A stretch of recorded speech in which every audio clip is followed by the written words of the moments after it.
Bonjour à toutes et à tous, je suis ravie de vous retrouver pour ce nouveau numéro du Noté pour vous en images qui correspond à votre Noté pour vous numéro 320. Alors cette semaine, je vais aborder deux grands thèmes. Le premier qui va concerner en fait tous les documents qui sont relatifs aux émetteurs et le second, un ensemble de documents qui sont eux relatifs à la transposition de la directive MiFID II. Concernant notre premier point, à savoir l'ensemble de la documentation qui est relative à l'activité des émetteurs, ce ne sont pas moins de 8 points qui ont été d'actualité cette semaine. Le premier est évidemment l'élément clé, même s'il ne s'appliquera qu'à partir du 21 juillet 2019, c'est la publication au journal officiel de l'Union européenne du règlement dit Prospectus 3. Alors, pour le détail de ce règlement, je vous invite à vous reporter à votre Noté pour vous numéro 320,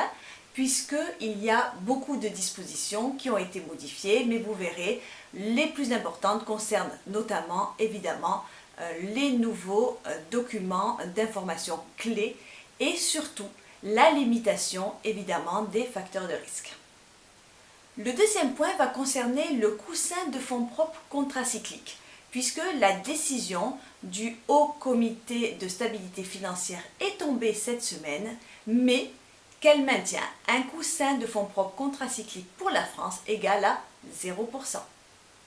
Cette semaine a également été publié l'arrêté qui fixe le taux de l'intérêt légal. Concernant les infrastructures de marché,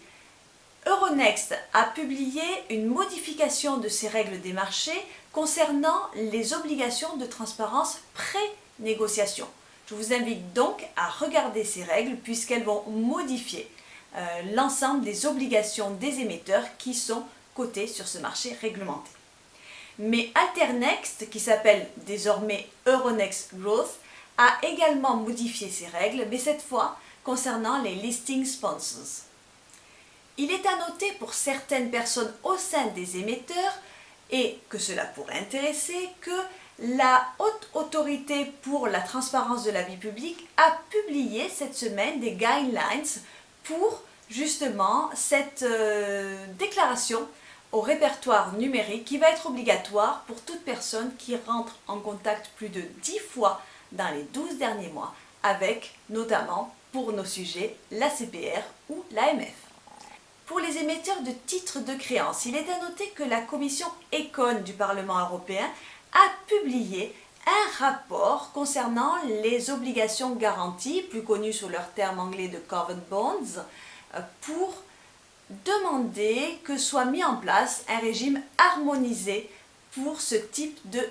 titre de créance, à savoir ce que deviendra ce rapport et surtout si la Commission européenne, qui a effectivement bien œuvré en ce sens, mais il est important de rappeler que sur ce sujet, l'IBA avait conclu qu'il n'était peut-être pas nécessaire de mettre en place un réel cadre légal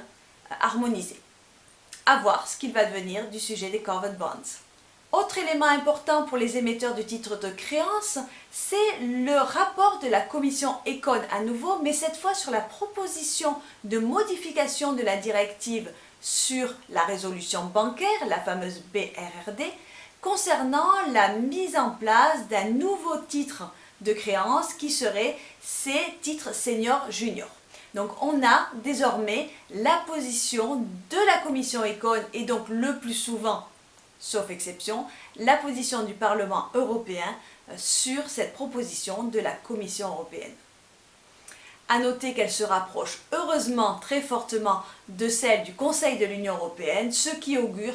peu de discussions et surtout une adoption de cette modification de la directive dans des brefs délais. Dernier point pour les émetteurs, et ce sont plus particulièrement cette fois pour les émetteurs du côté assurance, c'est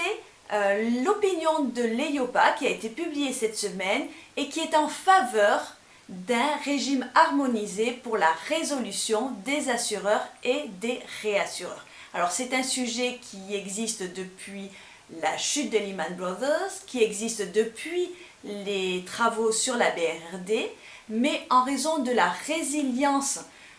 des établissements d'assurance par rapport aux établissements bancaires, le sujet a été mis un peu plus à l'écart que celui du secteur bancaire et il revient petit à petit sur le devant de la scène pour imposer cette résolution des établissements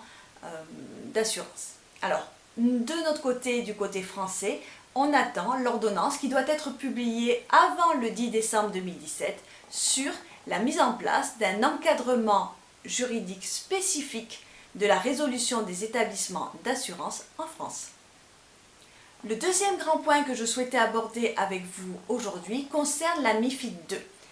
Nous avons en effet cette semaine eu beaucoup de textes qui sont relatifs à la transposition ou à tout le moins à la mise en œuvre de cette directive MiFID II et de son règlement dit MiFIR, puisque la date d'expiration normalement pour avoir tous les textes transposés était le 3 juillet 2017. Alors évidemment, nous n'avons pas la totalité telle que formellement publiée des textes de transposition en France, mais nous avons une très grande majorité des textes publiés et encore plus puisque nous avons les documents de consultation qui sont en général une transposition assez littérale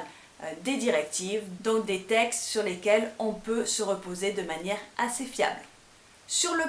plan de la transposition, le document le plus important cette semaine concerne une consultation de l'AMF sur la position que l'autorité française va adopter en matière de transposition pré-trade et surtout des exemptions qu'elle est prête à accepter. Vous constaterez que l'autorité française a pour le moment choisi d'être la plus libérale possible puisqu'elle reprend à son compte l'ensemble